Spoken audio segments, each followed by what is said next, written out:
Let's kick this thing off. What's up, folks? It's Panama Steve right here at Pacific Vibe Studios. Today we have the one and only Herm Lewis. Welcome in the building, brother. What it is. It's a privilege to be here. For those that don't know him, he's been a very motivational and knowledgeable individual in all kinds of communities, and I give you huge props for keeping it lit throughout all these decades. Mm-hmm. 3 decades and counting. 3 decades and counting. And it's a privilege, it's a privilege to be, to start and through RBL Posse, RBL, Black Christian Mississippi, rest in peace, Mississippi, gave me my initial opportunity. So what, that's like 1990, 92? 92, on their first album, that album right Lesson there, to be Lesson learned. to be Learned. They gave me that first opportunity, and I ain't never been to the studio before. So, but, I was always on the block, just speaking intelligently. And Black Chris was like, Herm, I want you to come to the studio and talk on my album. I'm like, all right. So I went to the studio, hooked up with TC. And TC created a beat, and I just spoke over it. And it came out nice. It was a hit. Yeah, it was a hit, and got a lot of positive feedback. So that gave me encouragement to stay in the music business, because I got so much positive feedback, and I seen the success that RBL Posse was having, to where I had turned myself in the day that album came out. Really? In 1992, May 1st, 1992, that album came out. And I had turned myself in. I wasn't expecting no notoriety, no recognition, or no, I just done what I done just because them was my young homies. But when I turned myself in, I'm in the county jail doing a year. And, guys is coming in and out of jail from the streets. And like, Herm, man, RBL blowing up. They love what you said on the album. People loving what I said on the album. And then... so that first year you had to be sitting down, huh? Yeah, that first year I'm sitting down, but everybody that's getting arrested, coming to jail, is the whole talk is about RBL and talking about my message. And I happened to call my sister from the jail, and she got my voicemail. She got my message on her voicemail. I'm like, damn. Then my wife come up to see me, and she got that shirt on, the RBL Posse shirt. And she like, baby, everybody loving what you doing. They, So I'm like, at the time I had like $10,000 while I'm walking off this year. So I'm like, man, when I get out, I'm finna do a spoken message to the streets, because there was a lot of violence going on.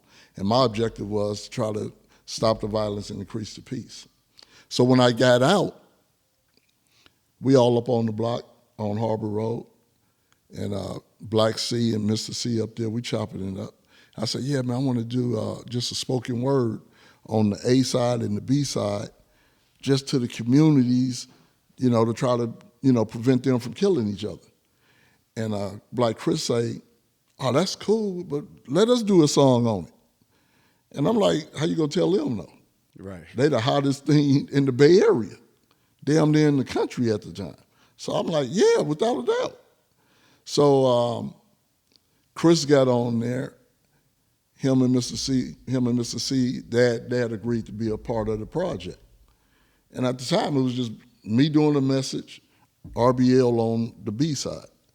And then Rappin' Forte happened to pull up on the block. And when Rappin' Forte pulls up on the block... He's from the way up out of town, right? He's from Fillmore. Yeah, he's from Fillmore. But, he had that versatility where he can go to Fillmore, Sunnydale, Oakdale. People loved Forte. But not everybody had a pass like that. No, everybody didn't have that pass, but Forte had that pass. So he dipped up on Harbor, and he's like, well, I want to be on it too. So I'm like, how you gonna tell Rappin' Forte no? Right. He a hot artist too. And they all was experienced. I ain't had no experience in this. I just had some money. And I had the spoken word. And I had a vision, an idea. And at the time, I didn't even know what a compilation was. I didn't until Rappin' Forte said, man, you might as well make it a compilation. Right.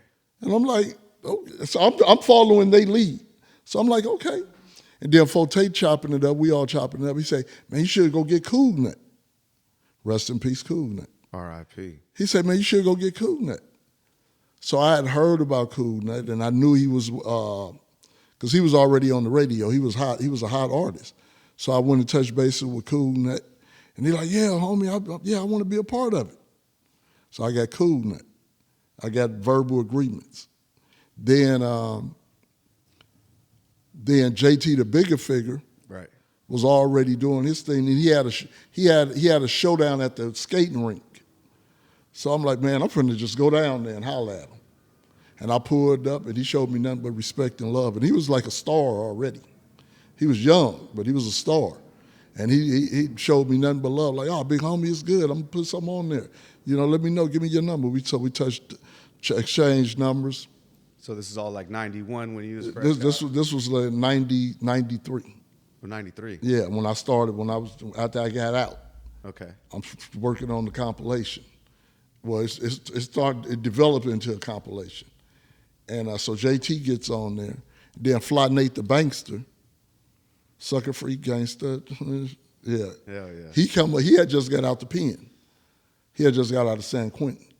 But he come on the block, because he was from that area. He was from Hunters Point. He come on the block, and he just started rapping. And I'm talking about he rapped for like 10 minutes straight, just kicking bars, penitentiary bars. No, he didn't do a 6. He just was rapping. And I'm like, damn, Nate, you tight. I said, you want to be on this album? He's like, yeah. So, and after that, I hooked up with TC and the Enhancer,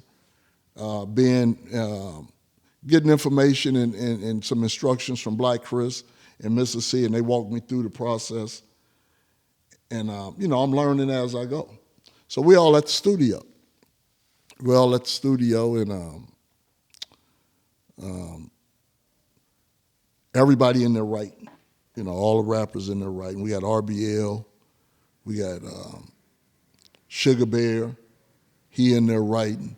A few other cats in there writing. GRP. Everybody in there writing. But nobody was walking toward the vocal booth. Right. JT shows up. And JT shows up with San Quinn and D-Mo the youngster. At the time, that's because San Quinn was young baby boy San Quinn. He was like 16 or something, right? Yeah, he was 15. But they shows up, and the beat was on. And JT, you know JT, right? Of course. You know the enthusiasm he have. Right. So when he walk in, hey, what's up? He hollered at everybody. He said, man, we want that beat right there. We want that beat right there. We ready right now. And he went in there, done his verse. San Quinn and D-Mo, they all done their verse right there on the spot. Now, everybody that was writing, after JT and San Quinn dropped that first song, the intensity in the studio, the competitive spirit, they set the tempo. The enthusiasm and the standard was elevated. Right. Now everybody knew that it was for real. They had to step up their shit. Everybody had to step up their shit. So everybody went home. Yeah. Everybody like, man, we gonna come back tomorrow. We're back to the drawing board. Yeah, we gonna come back tomorrow. Because now everybody is trying to go write their best shit. Right. Because JT already a star. And he just dropped some heat on there with San Quinn, which was a star also at a very young age. Up and coming, right? Yeah. No, he was a star then. He was just young. I think he had an album out already. I remember The Hustle Continues. I think he had another one out before that. But anyway, they set the tone. So the next day, Cool Nut show up. Cool Nut shows up with his nephew. His nephew is the young homie. At the time, he was like 6 years old.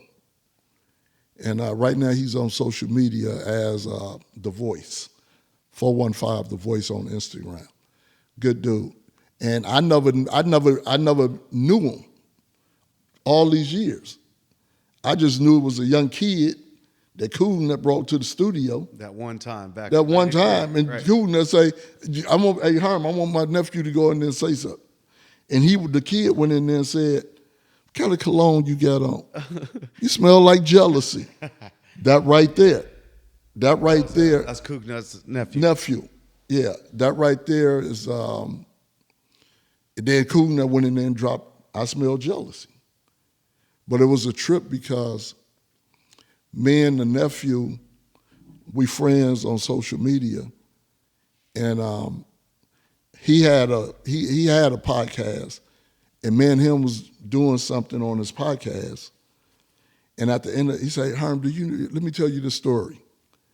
And he told me the story. You had no idea? I had no idea, you know. Now he's a grown-ass man. He's a grown-ass man, a real intelligent brother, okay, doing his thing. And he used his voice still to this day.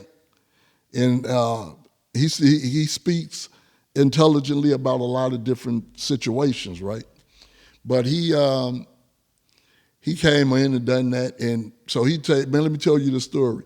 Broke it all. He said, man, I'm him. Wow. I'm like, what? That's crazy. I'm like, man, I didn't know that. Full circle right there. Full circle, right? So me and him was cool to this day. And, you know, after Coolin dropped his song, RBL came. And then first Sugar Bear came, coming about the cuts. That was one of the hottest songs on there because nobody knew who Sugar Bear was. He was a new artist. And he was being... Is that the dude that you said was fresh out or something? No, that was Nate Banks. But Sugar Bear was being mentored by RBL, by Black Chris, okay, at the beginning. So he come in, he do Coming About the Cuts. People loved it. And then RBL came and then, it's been a long time since I used my 9. Do you got yours? Because I got mine. But the thing about that was RBL was on Independent Records. And that album right there, Lesson to Be Learned album, had, back then, an album like that had the longevity of 2 years running, up and down the street. You hear low riders, trucks, foreign cars, everybody bumping RBL Posse. All over, you can be anywhere. And you're gonna hear that coming out the sound systems, at the picnics, at the parks. You know what I'm saying? Yeah. So they had a 2-year run like that. Now I think the longevity of an album is what, a month? But they had a 2-year, you know, I mean, people are gonna always go back and listen to what they wanna listen to. But that album had the longevity of a couple of years. And it still, you know, was being played. So they was frustrated with Independent Records. And they was not excited about doing another album with that company because that company had squandered them out of a substantial amount of money. So Chris was like, man, no, you know. But now it was a conflict because the fans was like, damn, when they gonna drop another album? Was it a one-hit quit? Was it a one-hit wonder? One-hit wonder, right. Do they still get it? That was the whispers in the communities, in the streets, through the music industry. Because they were sitting back like, man, fuck that. We ain't finna drop another album within a minute. So when they dropped the album on Trying to Survive in the Ghetto compilation, when they decided to drop that song on that album, and when that album came out, the fans went crazy. So the fans was like, oh, they definitely still got it. Yeah, you heard them on Herm, the compilation? Right. They definitely still got it. So now the fans is just gravitating toward them even more. And once they made whatever decisions they decided to make with the music company that they were signed to, they end up doing the second album. They done the second album, the Bluebird album. And when they done that album... Ruthless by Law. Ruthless by Law. When they done that album, it had pre-sales, hundreds of thousands of pre-sales. Because everybody that bought my compilation was anticipating that they was going to bring that same quality on their second album, which they did, Ruthless by Law. So yeah, that's what happened with that. And then the compilation dropped, and the rest is history. So what was that? When did the compilation drop? In 94? 93. 93. Yeah, it dropped in 93. And it just, when I dropped that album, none of us had no expectations. I thought it was going to sell a couple of thousand in Hunters Point, maybe some in Fillmore, Sunnydale, just the local area. So my expectations wasn't high. But when I dropped it, I took. That's when everybody was doing the consignments. That's when the mom and pop stores were selling a lot of cassettes and CDs. So I took the album down to 3rd Street Records. That's the first place we go. That's in the neighborhood. Right. Took them down there, gave them, I think, they wanted 20 of them. 20 cassettes. That's what cassettes were selling more than CDs. 20 cassettes and I think 10 CDs. And, I'm saying they just gave me come back and pick up the money when they sell. I'm like, okay, I'm thinking it'd be a week or something, right? The next day they was gone. But by this time, I had went to the other mom and pop stores, T's, Wahoozies, Creative Music, Showtime Record Shop over in Fillmore. So I had dropped them all off there too. So you dropped them off at like 5 different spots? Yeah, probably, about 5. All the spots in the city, I dropped them off. And within 2 days, they was all gone. But I went to Joe's over at Creative Music, and he gave me a boost of confidence. He said, Herm, you got a good album. He said, I want 100 cassettes, and I want 100 CDs. Damn. Yeah, and that was big back then. Right.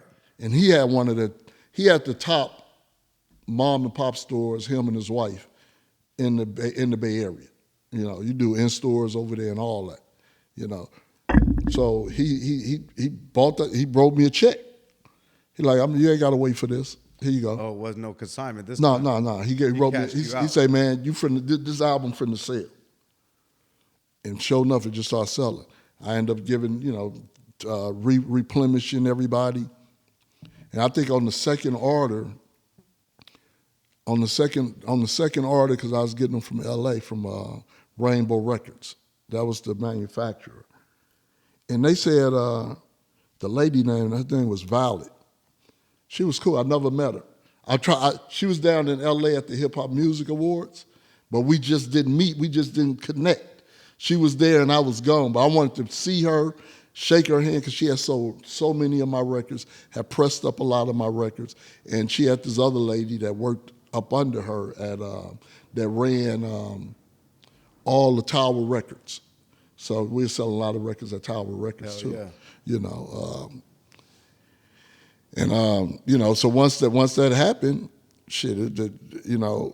I got after I went back to Violet, she said, look, Herm, this album is selling well. We're going to press up 10,000 CDs for you and 10,000 cassettes, and we're going to give them to you on consignment. Wow. We trust you to bring us our money back. I'm like, oh, no problem. I've been in the game all my life. Right. I don't never betray you. All you guys out there, don't betray your connection. Don't set your fucking connection up and get a pound or 2 or a kilo or whatever, and then when that shit gone, you can't re-up because you done fucked over your connection. That's just a little bit of wisdom. I ain't never betrayed none of my connections, because back then I had connections. You got to keep your name clear. Yeah, and I was able to go get whatever I wanted. Whenever you want. I'd rather keep that relationship solid to where when I need 5 pounds, back then, I retired from the game too. I went to jail for 2 days. That was it. Man, listen, I went to, I've done some time in the pen and all that. But back then, I was discombobulated, making bad decisions in the streets, using drugs, all the shit. So I was rescued when I went to jail back then. But prior to me retiring completely, I was clean and sober. Right. And I had 4 ounces of weed in the car, and the task force pulls up, and they say, roll the window down. I roll the window down, and the aroma jumps out. They say, damn, how much weed you got in here? And that's when the cannabis cards was just being circulated. Right. I said, man, I got a cannabis card. Right. He said, man, we don't want to see no fucking cannabis card. We finna search your car. They jump in, search my car. I say, man, they find like 6 ounces of weed and a couple of $1,000. I say, man, just take the weed and let me go. Mom, we taking your black ass to jail. They took me. I said, well, don't tow my car. They said, we'll leave your car here, but you going to jail. They took me to jail. I could have bailed out, but I'm like, man, I got the cannabis card. Weed is damn near legal. Man, I would sit it out. I go to 850 Bryant, and when I get to 850 Bryant, you know, all the deputies is 20 years old. All the deputies is my son and my daughter age.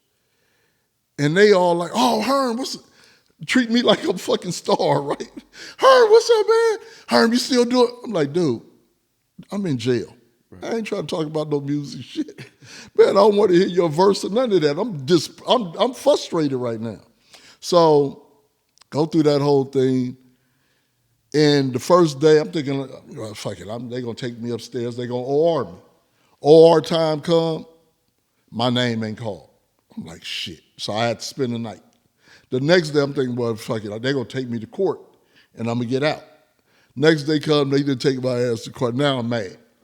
But I'm like, man, I done sit here for 2 days. I ain't finna bail out now. So I sat there for another day and a half. Then they OR'd me. And when I got out, I told my connect, I retired. That was it. That shit was so humiliating. At the age I was at, I think I was 55. Right. I'm like, man, I was 50 years old. Let's say 50. It was so humiliating because, you know, I had established certain things. And I'm about to jeopardize my job. I'm about to jeopardize my business for just this little money I'm getting. And I wasn't getting a lot of money like back in the days because the weed prices, and I was just selling weed. The weed prices and all that shit had dropped. So I'm like, after I calculated, I'm like, man, I'm not getting enough money to be taking these kind of risks and to be seeing all these different people. I retired. Called my connections. Man, I'm retired. They was all mad. All my connections was mad because I just walked away. And, you know, that's something God told me to do. And when he said, it's time for you to just walk away. Because I used to get off work, and instead of going home, I used to maneuver in the streets. God said, man, it's time for you to get off work and take your ass home and get some peace of mind. Because, you know, when I was hustling, you know, I stay 45 minutes away from the city when there's no traffic. But when I'm hustling, I get on the freeway, I can be 15 minutes from the house. You feel me? Yeah. And get that phone call. Like, Herm, I need a half a P. I need 6 ounces. Man, I'm turning the fuck around to go get that money. Right. You know, because it was too competitive out there. If you don't come and get it, somebody else would. So I would bustle you and go. I just got tired of that the whole experience. So that's why I retired from the game. And you know, it's just the first compilation put me in a good position. And shit, I done what? I think I've done a total of 12 albums. Wow. Yeah. Congratulations. Yeah, 12 albums. Because I'm an extremist. When I do things, I take it to the extreme. If it's positive, if it's productive, I'm going to take it to the extreme. But if it's negative and destructive, I'll take that shit to the extreme too. Okay? But I'm conscious of it now. Right. Before I was unconscious of it. I was just discombobulated, disorganized, just making dumb decisions. And then eventually you got to face the consequences. Man, it's beautiful to hear your story, but if you don't mind, I would love to hear, before you being a motivational speaker and all that, like, what influenced you? And talk to us about, like, the old Herm. You know what? The young Herm, I should say. You know what? You know, I have always been, you know, when I was like, let's say when I was in high school, mm-hmm. I've always been like a leader. Because my basketball coach, he instilled that in me. He made me the captain of the team, and he used to give me just encouragement, and I built on it. And every era, like I was saying when we was off air, Yeah. I was saying I had a lowrider. Right. Every era that was popular, I was a popular figure in every area, every era. Right. If it was from the beginning, it was sports. We all played sports, and I was good in all the sports: basketball, baseball, as well as football. You know what I'm saying? Coming up, so that's how that's how you get your initial recognition, Right. and reputation. Oh, he good in sports. And then after that, a couple of females at a young age, had a couple of attractive women, young ladies. Yeah, that don't hurt. That don't hurt your reputation. Right, your reputation. Right? Right, and right. then after that, you know, we out of high school, now we venturing into cars. And I had a Thunderbird, 65 Thunderbird. I had a 68 Thunderbird, 67 with suicide doors. Oh, shit. Two-tone, clean as fuck. Two-tone paint rimmed up.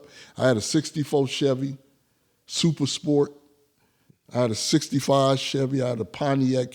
I had hella cars, you know, back in the days. So that my reputation built on that. And then from that, you know, I started selling weed.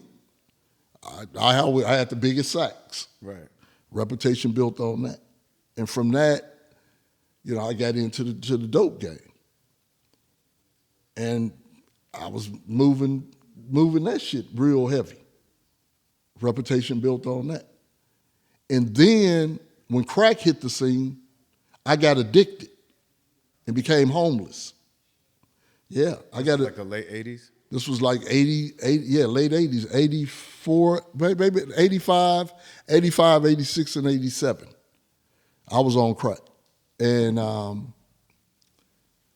before I used to snort powder, smoke weed, drink Miller beer, no problem, still be able to function. Right. Half-ass, because the powder had you toe up. But I used to smoke weed and drink beers, and I'm good. But then once the crack hit the scene, I'm chilling with this young lady. She said, Herm, put some in your weed. You know, I used to put the powder in the weed. But this bitch had me to put the crack in the weed. Like Grimmy. Yeah, Grimmy. Right. And after I smoked that shit, I didn't want powder no more. So I'm just smoking Grimmy joints. And one day I had some weed. I'm in Double Rock, late night, 12:30, 1 o'clock. I had some weed. But I didn't have no Grimmies. I had some Grimmies, I didn't have no weed. Anyway, the bitch came, she said, Herm, I got some weed at the house. I'm like, all right. So we go to our house, thinking this bitch gonna get some weed. I got the coke, the crack. Right. I'm thinking she gonna get the weed. So we go to her house. We get to the house, she go in the back like she getting the weed. This bitch come out with a pipe. Say, Herm, I ain't got no weed, just try this. My dumb ass tried it. Now I don't want no weed no more. I don't want no Grimmies no more. All I want is the pipe. Shit. Yeah, so I'm toe up for 6 months, 8 months, go to jail, get out, get right back on the shit, go to jail, get out, get right back on the shit. And now, I'm out there for like a year, just toe up, right? And my reputation was so big prior to me getting on crack. So people used to like, man, Herm in Double Rock, toe up, or Herm on West Point, or Herm on Harbor Road. And people used to just ride by and look like, man, that's really Herm. He really toe up. Yeah. And, it took, but one thing about it, when I was on crack, I didn't have to rob or steal because I had took care of so many people. So you had hella love. I had all the young homies that was out there hustling. Oh man, I gave Herm something earlier, man. Take care of him.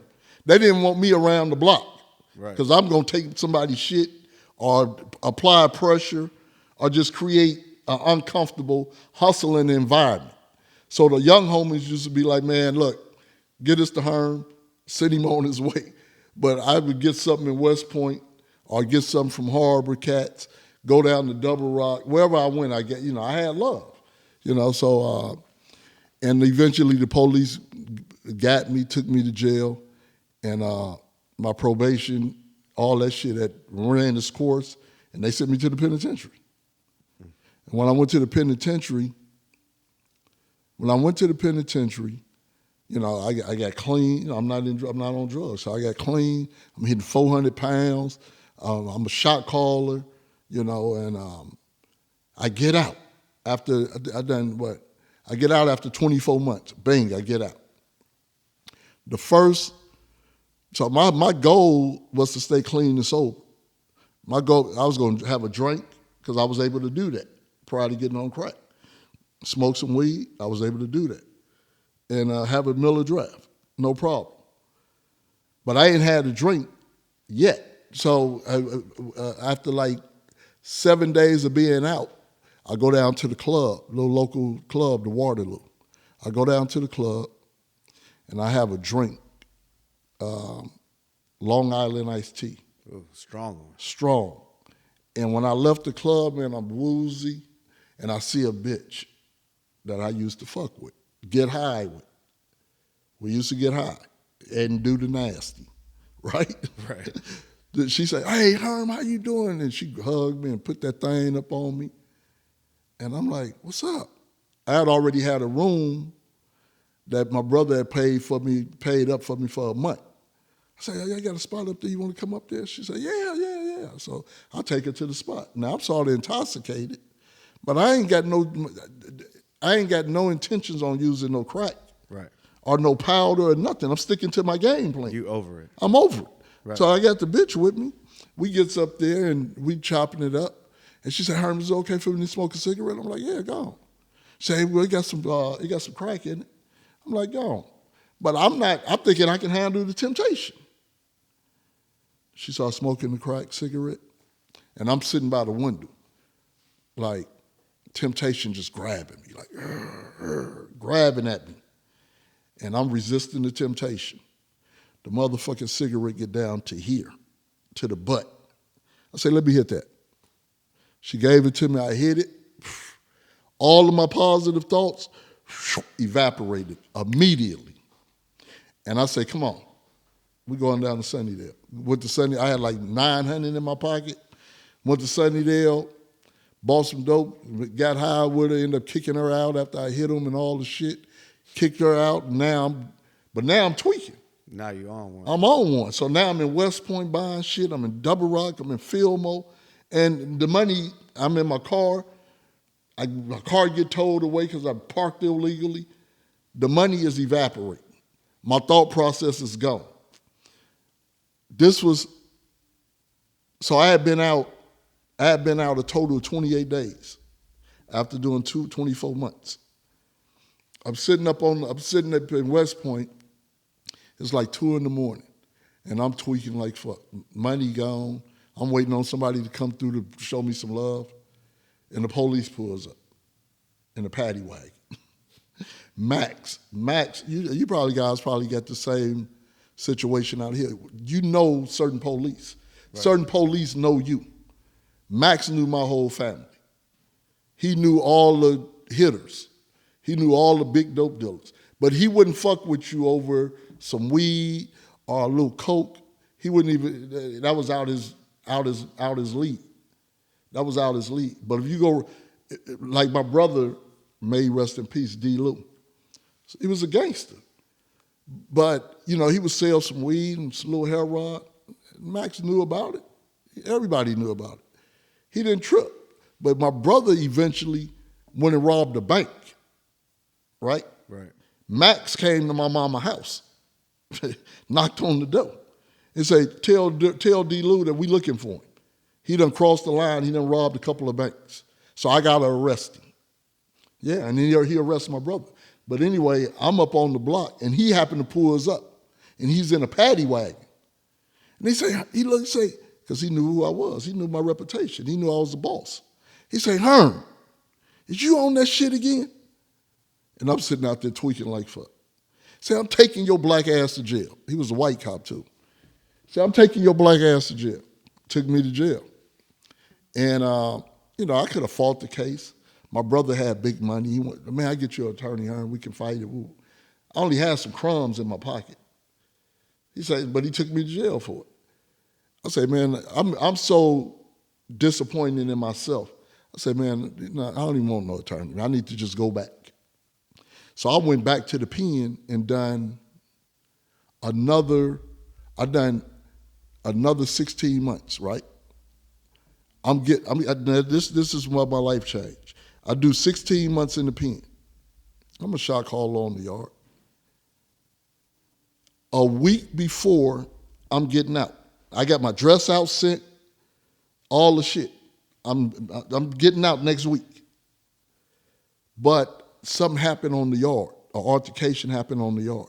So the police raid the yard. They raid my cell and a few other cells, and they find a knife on the yard. They find some revolutionary material in my cell, right?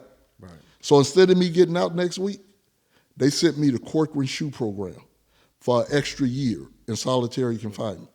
So instead of me getting out next week, I got a whole extra year to do in solitary confinement at Corcoran.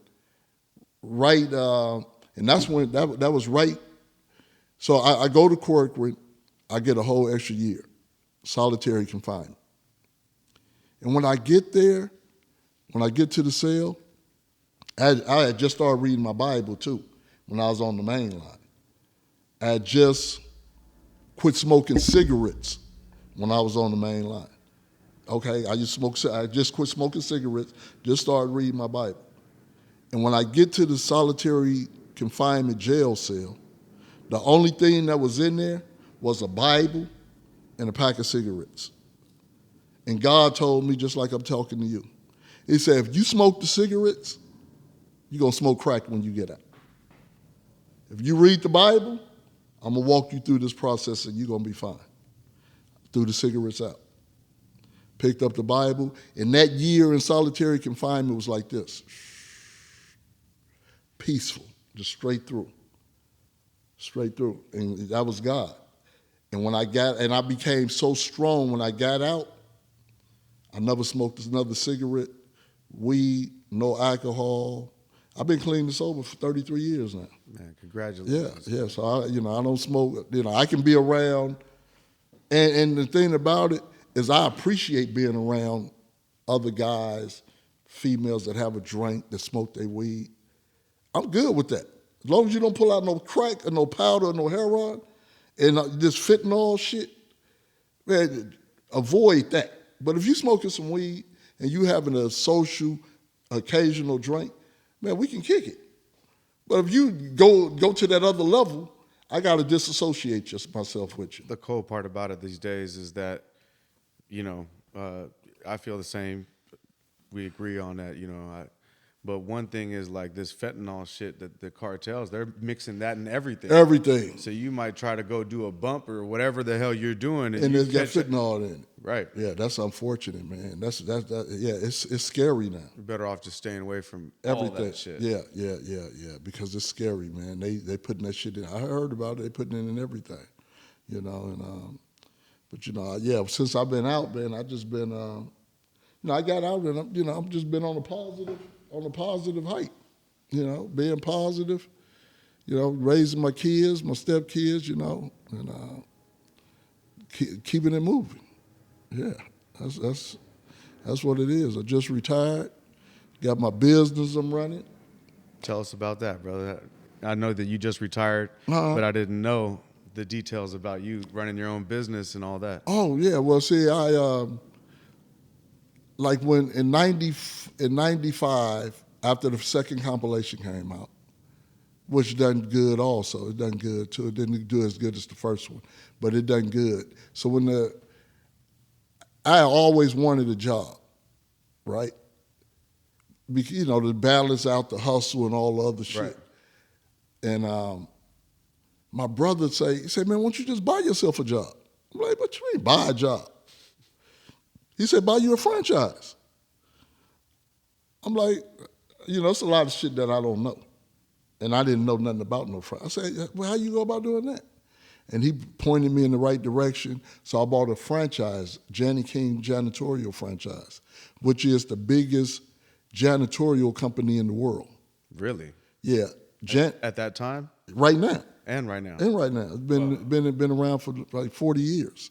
I think 60-something years. But anyway, I bought the franchise, and the franchise has sustained me for 30 years. Wow. I've been getting money. Back then I paid for my franchise $15,000. Right now I think they're selling for like $80,000. But I have made that $15,000 back 1 million times. And right now, my janitorial franchise is generating more money right now than I was making at my job that I just retired from. So I'm just praying that the blessings continue to come into my life, to where I can continue to maneuver the way I maneuver. Because I'm an independent dude. And I don't like relying on something that's unreliable. Or it's out of your control. Out of my control. Right. I want to have my thing to where if I do this and I do this and I handle this, I get this coming. You feel what I'm saying? Absolutely. So, so the business has been good. And yeah, that's it, man. Shit. Just, doing what's necessary to be successful and be healthy at this stage of the game. I'm 63. So at this stage of the game, it's about health is wealth. Right. You're making 63 look good, man. Yeah. So, that's the plan, and stay active, stay current, and then with my nephew Larry June, yeah.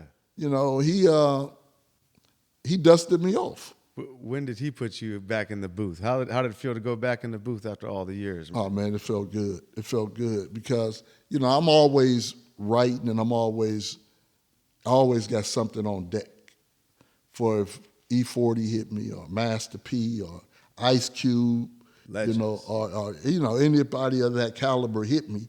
I got something that I'd be able to fly out and be able to perform, do it.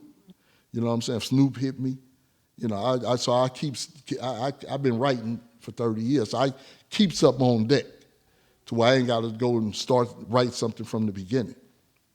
And but when Larry June hit me, he's like, I want you to come to the studio and say something on my album. I'm like, what? Okay. And it was cool. But he'll go, what did it say? I done this one. Say, but, get your butts out of the way with your laziness, low playalistic intelligence. You keep telling me this and telling me that.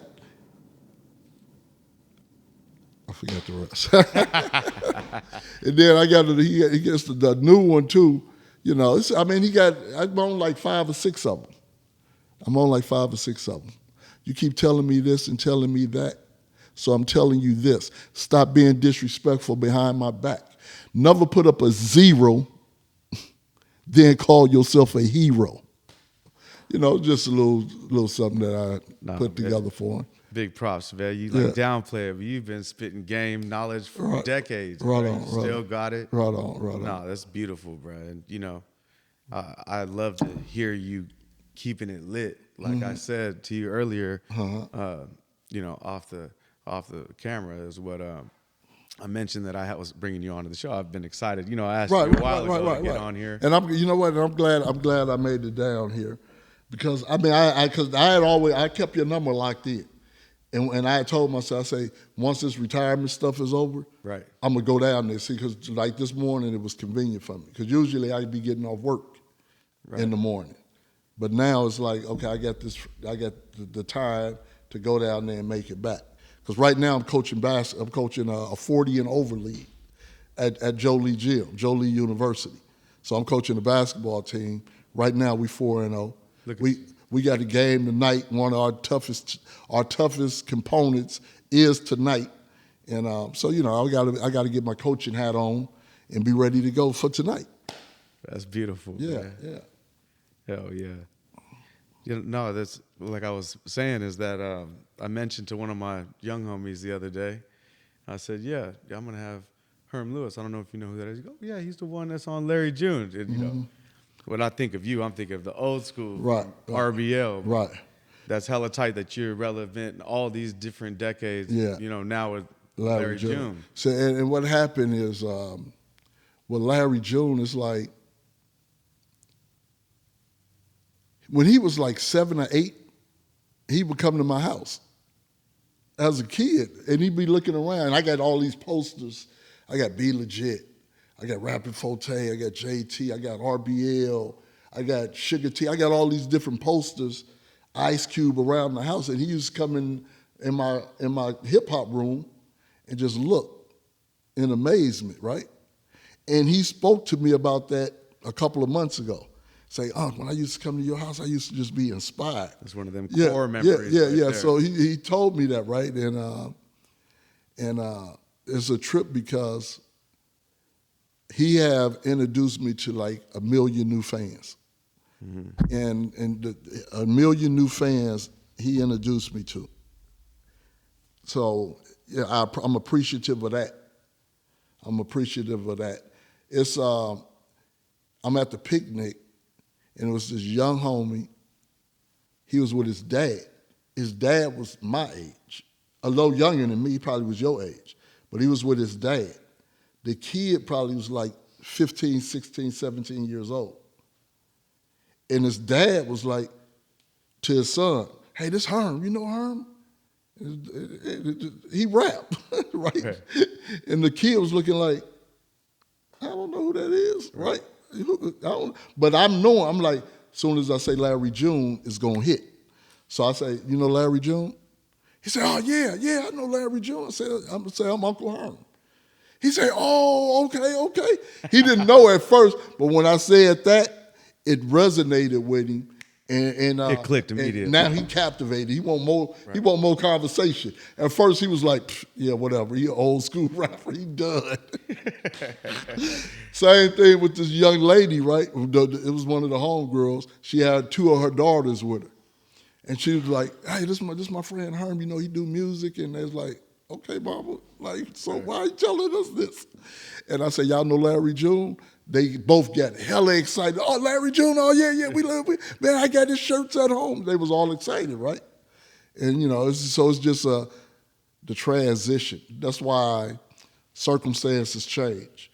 And that's why being loyal, being a good person absolutely is always beneficial at the end of the day. You paid your dues, you dotted your I's and crossed your T's, and that's why you can get up on Larry June shit right now. Right. And it's a privilege, man, so that's what it is. Man, good for you, man. Yeah. You got a lot going on top of everything that you've accomplished. Oh yeah.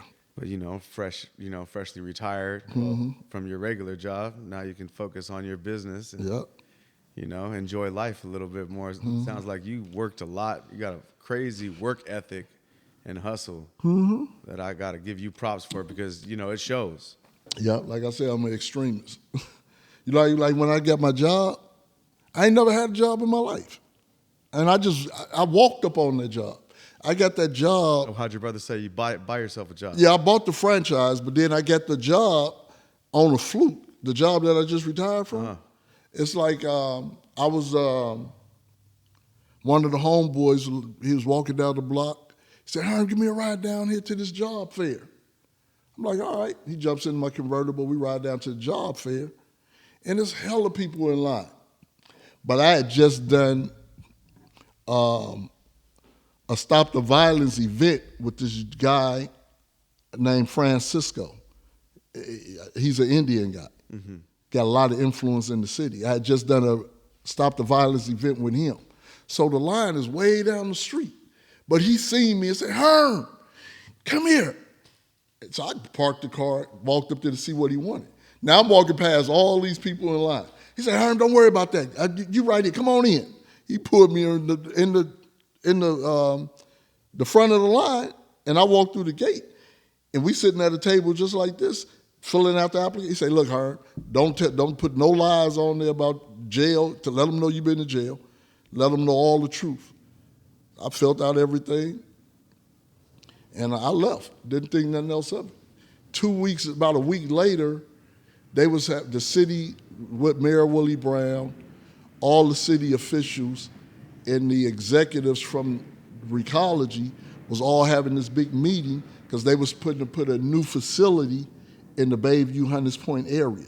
Another facility. Okay, and in order to get that, they had to commit to hiring individuals from the neighborhood, from Hunters Point, West Point, Fillmore, from the neighborhood. Right. So I'm in there sitting in there with Francisco, and he's like, go up there and say something, go up there and say something. So he forced me up there to say something. I go up there and I'm just spitting game about the value of a job and how significant it'd be to help the brothers and sisters get in a better position and financially, all the stuff, right? And as I'm speaking, I'm constantly saying, Andre Lewis, that's my government name. Right. Andre Lewis is my name. Now I'm trying to get the job, right? I'm promoting myself. Right. After I finished, the executive from Recology came up. He said, Andre Lewis, you got the job. We appreciate everything you said. You got the job. And he hired me on the spot. And that was 23 years ago. Wow. And when I first started working, I was still hustling. The music shit was still going. But I wouldn't quit. I said, man, I don't know how long I'm going to be able to do this. But I kept getting up and I kept going. Because going to work, it's like being on the streets, being in the hood, running the streets, running the blocks. I done that. I was the boss in that area. The music shit, I done that. I was successful in that, I have done all these different things except work. But going to work, you meet different characters, different individuals that some of them you become in a good relationship with. You establish different relationships outside of the street gang. Right. So I established relationships, and I started learning about the benefits of having a job of that caliber, with the benefits, the ESOP, the extra this, the that. I'm like, man, I ended up staying. And I stayed some more. I stayed 23 years went by. But shit, man, it's all good. I'm happy. I'm happy I stayed. Because with me staying, working, I was still able to do everything that I did. Now, let's say if circumstances would have happened for me to where one of my albums would have went platinum, I would have went to the job and say, look, I need to take a leave of absence. I wouldn't have quit. I would say, man, I need to take a leave of absence. I'm going to be on the road. They would have gave me that privilege to take a leave of absence for a year or two and hold on to my job. That's the type of company that is, but it didn't happen that way. But I'm good. Everything happens for a reason. Oh, yeah, without a doubt. It seems like you always kind of end up on top, man. Man, I pray a lot, man. I appreciate being here, though. Panama Steve. Man, I it's all love, you baby. coming, brother. It's all love. It's an absolute pleasure to have you to bless us. If you don't mind, just throw a couple of words of positivity and knowledge out to the folks out here, man. Man, I tell you what, man, it's like, I know it's violence everywhere. It's gang activity everywhere. And at some point, you want to mature and pray that you can distance yourself from the foolishness, from the gang activity, because you have a young son, a young daughter that's going to need you, that's going to need your guidance. And we don't want none of these young guys that's involved in the wrong activities to end up with a life sentence, to end up on death row for doing a drive-by or misrepresenting themselves and getting caught up. And I understand, you're getting your money, you're doing this, you're doing, but it's not what you do, it's how you do it. And you don't want to be in a situation to where you can't come outside. You don't want to be in a situation to where you can't take your kid to the park. You can't go to the movie with you and your woman and your son because you done something to these people over here. Or you got a disagreement with somebody over here that could be avoided or could be eliminated by communication. by communicating. Don't be too big of a person to apologize. Put your pride on the shelf. If you know that you have disrespected someone, or made a bad decision that reflect bad on you, sometimes you got to, take it on the chin and say, look, I apologize, homie. That was my bad. Sister, I apologize. That won't happen again. That don't make you a less of a man or less of a woman. That just show that that just show maturity. I know guys right now in my neighborhood that was knee-deep in gang activity. Knee-deep in gang activity. And it took some time. It takes some years to let them layers fall off. You got to be inactive. You got to be inactive. Your name can't be popping up and shit. And at some point, you're going to be able to come around Panama Steve. Okay? You're going to be able to come around Herm. And we can go get something to eat. We can go to the studio.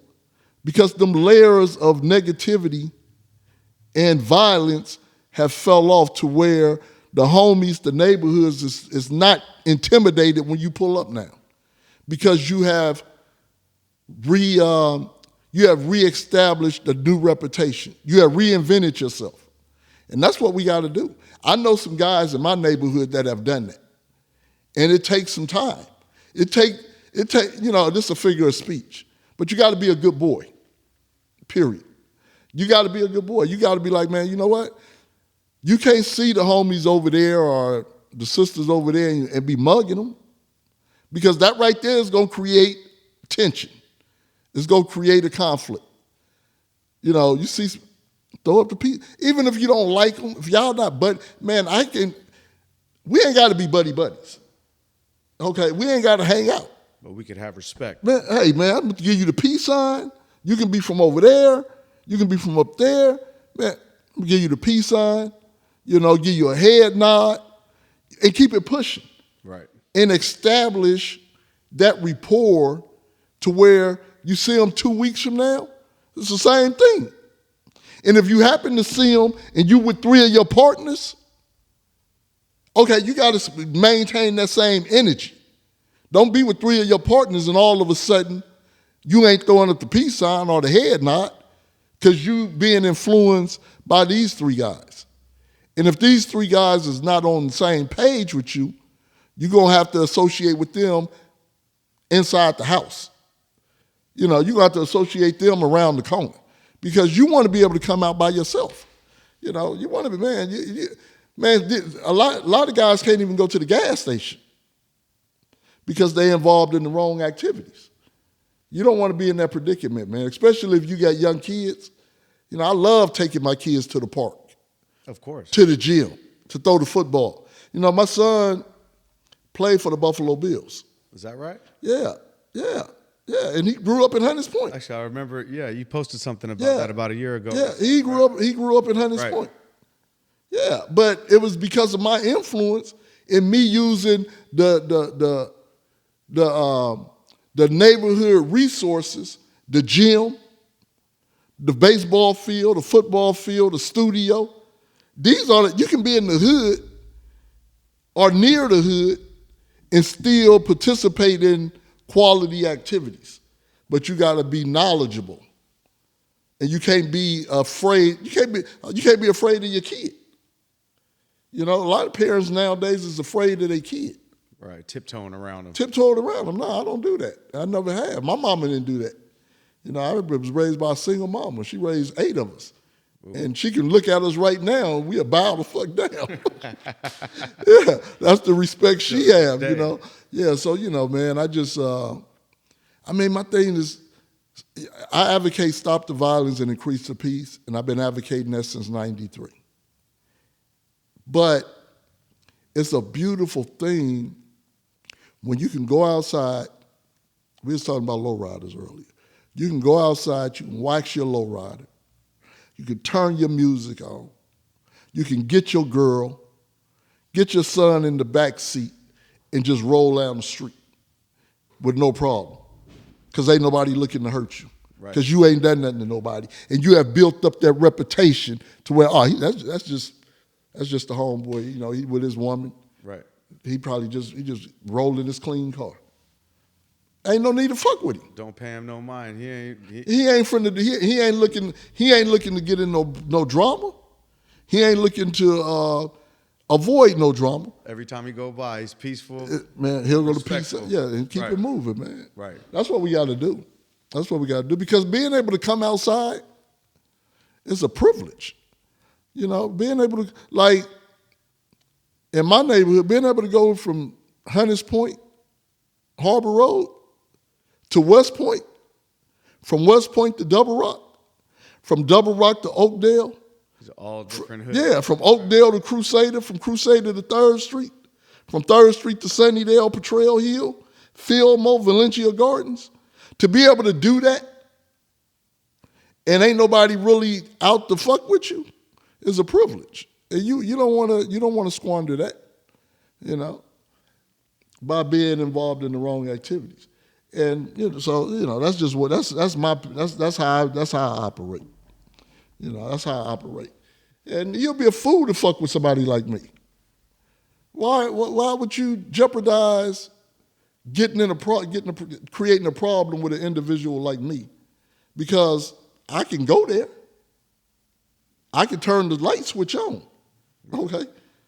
You don't want me to turn the light switch on. You know, I want to keep the light switch off. You want to be able to control that light switch. Yeah. So don't force nobody to turn their light switch on when you know they got the capability of creating havoc on your life. And that's with anybody. And it's just as simple as just being positive and respectful, right? Positivity over negativity every time. Positivity over negativity every time. Hey, man, it was an absolute pleasure to have you here, and I would love for you to tell people where they could find you on social media. You can find me on Instagram at Herm Lewis. YouTube, Herm Lewis. Facebook, Herm Lewis. One love, peace, power to the people. You heard it right here, Mr. Herm Lewis. Once again, an absolute pleasure. Keep it going, man. And I'm one of your biggest fans right here. Appreciate you, man. Panama Steve in the building. That's right. Until next time, y'all be cool. Panama Steve, Herm Lewis, Pacific Vibe Studios. Y'all be cool. Pacific Vibe.